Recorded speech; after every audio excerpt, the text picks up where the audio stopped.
Friends, आज का video बहुत इंटरेस्टिंग होने वाला है। हमने मेजरमेंट्स में काफ़ी कुछ पढ़ रखा है और यूनिट भी पढ़ रखा है। और यूनिट्स में आज मेरा यह लास्ट टॉपिक है, rules for writing SI unit. SI unit के राइटिंग में कौन कौन से रूल वैलिड हैं उसी के बारे में हम इस वीडियो में पढ़ेंगे। लेकिन उससे पहले आपको मैं एक कन्फ्यूजन क्रिएट करता हूँ। फोर्स का एसआई यूनिट न्यूटन होता है। फोर्स का एसआई यूनिट न्यूटन होता है और उसका सिंबल कैपिटल एन होता है। सिंबल यूनिट का सिंबल कैपिटल एन होता है। बट लेंथ का एसआई यूनिट मीटर होता है, जबकि इसका सिंबल स्मॉल एम होता है। अगर फोर्स के एसआई यूनिट न्यूटन का सिंबल आप स्मॉल एम से डिनोट करते हैं तो यह कंसेप्ट हमारा रोंग है। बट लेंथ का यूनिट मीटर है और इसका सिंबल आप कैपिटल एम से डिनोट करते हैं तो मेरा कंसेप्ट ये भी रोंग है। ऐसा क्यों? एक क्वेश्चन उठता है, तो आज के इस वीडियो में हम इसी क्वेश्चन का आपको आंसर देंगे। और भी जो rules related to writing SI unit है उसके बारे में हम बात करेंगे। मेरा फर्स्ट रूल है, the symbol of a unit named after a scientist should start with a capital case और कैपिटल लेटर। इसका एग्जांपल देखें, जैसे फोर्स। फोर्स क्या है? एक फिजिकल क्वांटिटी है। इसका जो यूनिट है वो न्यूटन होता है, तो इसका सिंबल कैपिटल एन होगा। The symbol of a unit, unit क्या है? न्यूटन है। ये क्या हो गया? सिंबल हो गया। Named after a scientist, force का SI unit sir Isaac Newton के रिस्पेक्ट में रखा गया, तो एक साइंटिस्ट के नेम के आफ्टर बना हुआ है, इसलिए ये कैपिटल लेटर से स्टार्ट होगा। मेरा सेकेंड एग्जांपल है प्रेशर। प्रेशर का एसआई यूनिट पास्कल है और पास्कल जो सिंबल है वो पीए होता है, तो ये कैपिटल पी है। क्योंकि प्रेशर का एसआई यूनिट जो होता है पास्कल, वो एक साइंटिस्ट के रिस्पेक्ट में रखा गया है, इसलिए क्योंकि ये साइंटिस्ट के नेम्ड के आफ्टर रखा गया, इसलिए ये कैपिटल केस से शुरू होता है। मेरा सेकेंड रूल है, the symbol of unit note named after a scientist should start with a small case और लेटर। जैसे लेंथ। लेंथ हमारा क्या है? एक फिजिकल क्वांटिटी है जिसका एसआई यूनिट क्या है? मीटर है। ठीक है, इसका जो सिंबल होगा मीटर, किसी साइंटिस्ट के नेम्ड के आफ्टर नहीं बना है, नहीं रखा गया है, तो इसका जो सिंबल होगा वो हमेशा स्मॉल होगा, स्मॉल लेटर से शुरू होगा। तो इसलिए अगर हम कैपिटल देते हैं तो ये मेरा रोंग है, बट ये मेरा राइट है। और हमारा दूसरा एग्जाम्पल है अमाउंट ऑफ सब्सटेंस, जो एक फिजिकल क्वांटिटी है जिसका एसआई यूनिट है मोल, लेकिन इसका सिंबल जो होता है वो MOL होता है। यही डिफरेंस होता है, फुल में ई लग जाता है लेकिन शॉर्ट में ई नहीं लगता है। ये हमेशा स्मॉल से स्टार्ट होगा क्योंकि ये किसी साइंटिस्ट के नेम्ड के आफ्टर नहीं आया है। My third rule is units should start with small letter in their full form. जैसे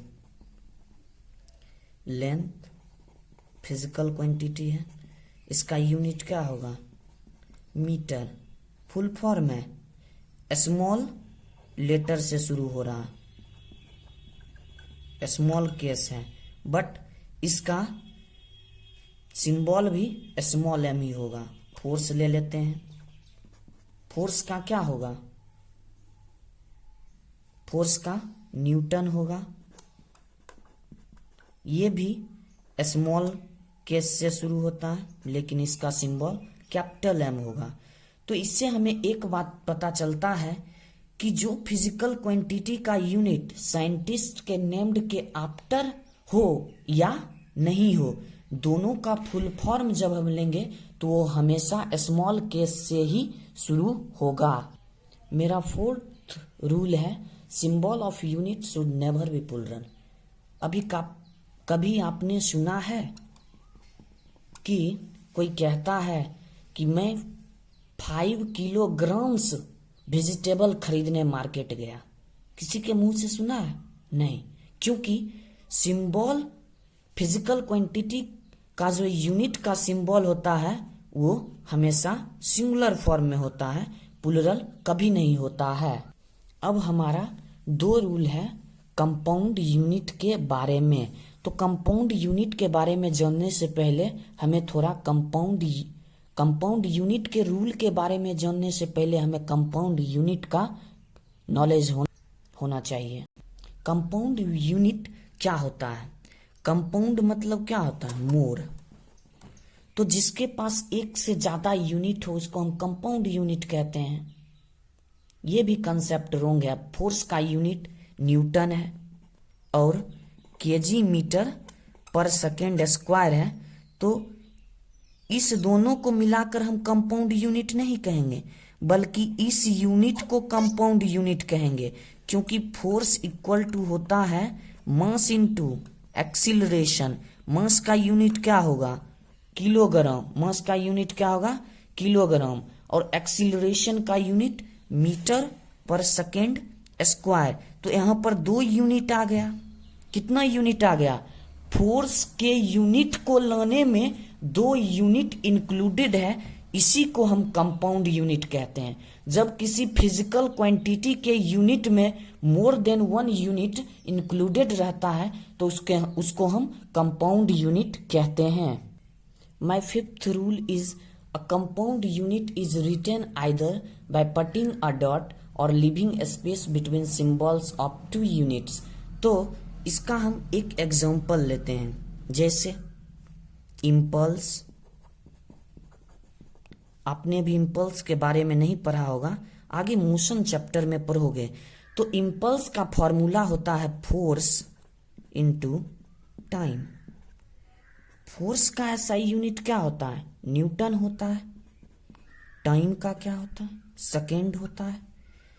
तो इसका जो हम प्रोडक्ट लिखेंगे, इसका 2 रूल है।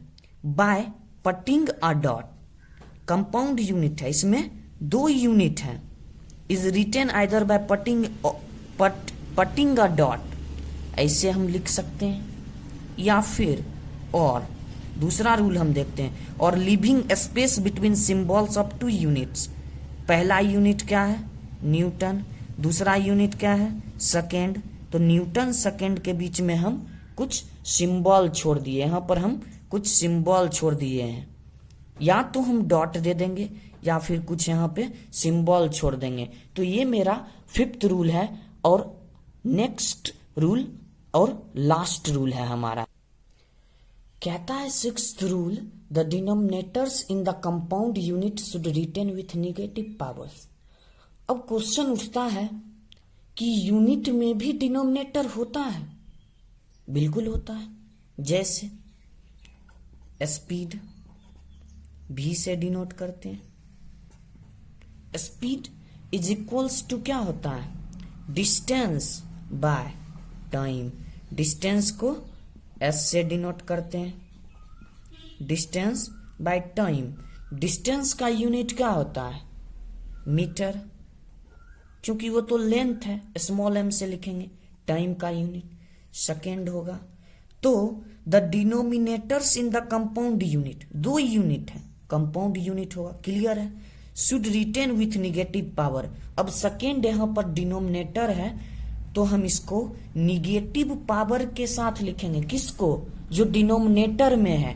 तो इस पे हम -1 दे देंगे, क्योंकि यहां पर पावर 1 है, तो इसको हम, कुछ पावर नहीं है मतलब 1 है, तो इसको हम -1 लिख सकते हैं। अब हम सेकेंड एग्जांपल देखते हैं। एक्सीलरेशन क्या होता है? Change in velocity by change in time. अब वेलोसिटी के बारे में भी पता होना चाहिए। वेलोसिटी क्या होता है? b, और ऊपर एरो हेडेड के साथ डिनोट करते हैं। तो ये होता है डिस्प्लेसमेंट बाय टाइम, क्योंकि ये वेक्टर क्वांटिटी है। बाद में पढ़ेंगे मोशन चैप्टर में डिटेल से इसके बारे में। तो डिस्प्लेसमेंट बाय टाइम, डिस्प्लेसमेंट क्या है? एक लेंथ है, इसका यूनिट क्या होगा? मीटर होगा। और टाइम का क्या होगा? सेकेंड होगा। तो वेलोसिटी का यूनिट क्या होगा? मीटर पर सेकेंड, सेकेंड पे पावर -1। तो वेलोसिटी का यूनिट हम यहां पे लिख सकते हैं मीटर पर सेकेंड, ठीक है। और टाइम का क्या होगा? टाइम का भी सेकेंड होगा। इसको हम मीटर पर सेकेंड में हम इसको तो डिनोमिनेटर से ही लाए हैं, तो इसको हम फिर से इस फॉर्म में लिख सकते हैं, metre by second into this second. तो नीचे क्या हो जाएगा? मीटर बाय एस का स्क्वायर। तो इसको हम लिख सकते हैं मीटर सेकेंड, मीटर पर सेकेंड स्क्वायर, इसको हम पढ़ेंगे। तो डिनोमिनेटर जब भी आएगा तो ये निगेटिव पावर के रूप में एक्सप्रेस होगा, यही हमारा लास्ट रूल कहता है। तो अब हम आपके लिए नेक्स्ट वीडियो लेकर आएंगे डायमेंशंस के रूप में, और वो हमारा इस चैप्टर का लास्ट वीडियो होगा।